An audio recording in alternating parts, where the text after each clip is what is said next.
Šta je to zapravo zelena agenda i kako može oblikovati zdraviju budućnost? Upravo o tome ćemo razgovarati sa Radovanom Nikčevićem, jednim od vodećih stručnjaka u oblasti zelene agende i dobitnikom prestižne nagrade Circular Economy Awards u kategoriji Circular Economy Pioneer, čiji doprinos i liderstvo u unapređenju cirkularne ekonomije predstavljaju inspiraciju za cijeli Zapadni Balkan i šire. Pa idemo!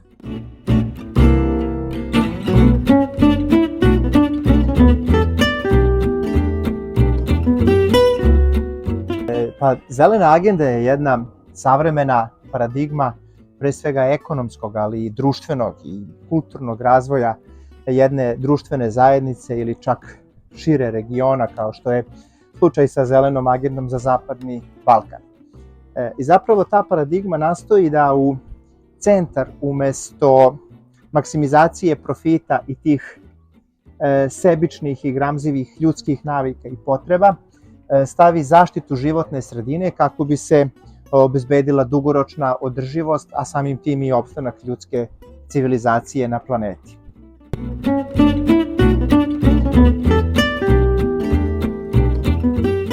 Zelena agenda je jedan prilično kompleksan koncept koji obuhvata sve grane privrede i prožima sve pore društva.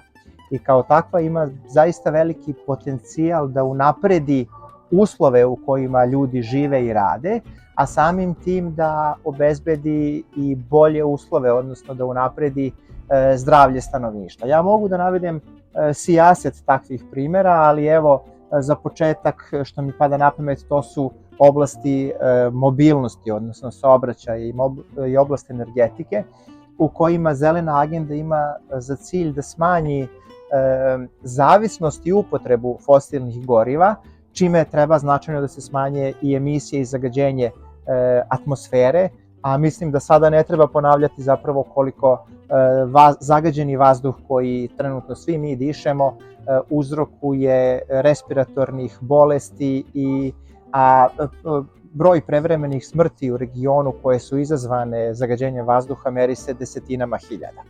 Drugi primer je smanjenje zagađenja, naročito kada govorimo o zagađenju vodnih resursa, i zelena agenda bi u tom smislu trebala da obezbedi zdravu, čistu pijaću vodu za našu i za buduće generacije na ovoj planeti. I na primer, treći primer koji bih želeo da podelim sa vama jeste oblast poljoprivrede, gde zelena agenda takođe ima za cilj da uspostavi održive sisteme proizvodnje i distribucije hrane i na taj način omogući nama da koristimo zdravu i nutritijentima bogatu hranu, odnosno namirnice.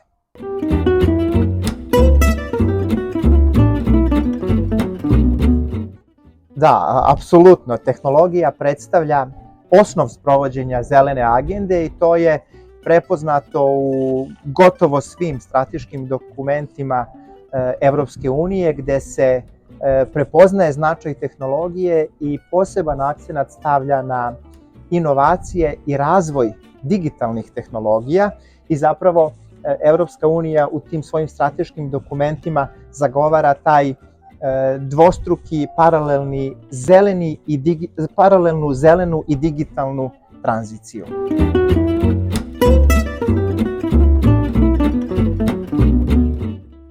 Pa ja bih za mlade imao 3 poruke na kraju. Pre svega, obzirom da smo rekli da je zelena agenda jedan kompleksan koncept koji obuhvata različite delatnosti, ja bih svakom mladom čoveku predložio da izabere da se u životu bavi onim što ga istinski interesuje i što ga ispunjava. Drugo što bih želeo da poručim mladima jeste da budu spremni na koncept učenja tokom čitavog života. Onaj model u smislu završit ću studije i odložit ću knjige je jedna velika zabluda i ne postoji. Možda sam i ja to kao student verovao, ali zapravo činjenica je da svakodnevno moramo nešto novo da čitamo, saznajemo, istražujemo. I treća poruka mladima jeste da čime god da se u životu bave, da ne budu površni, nego da se tome zaista posvete, da budu posvećeni, da budu uporni i istrajni u svojim aktivnostima.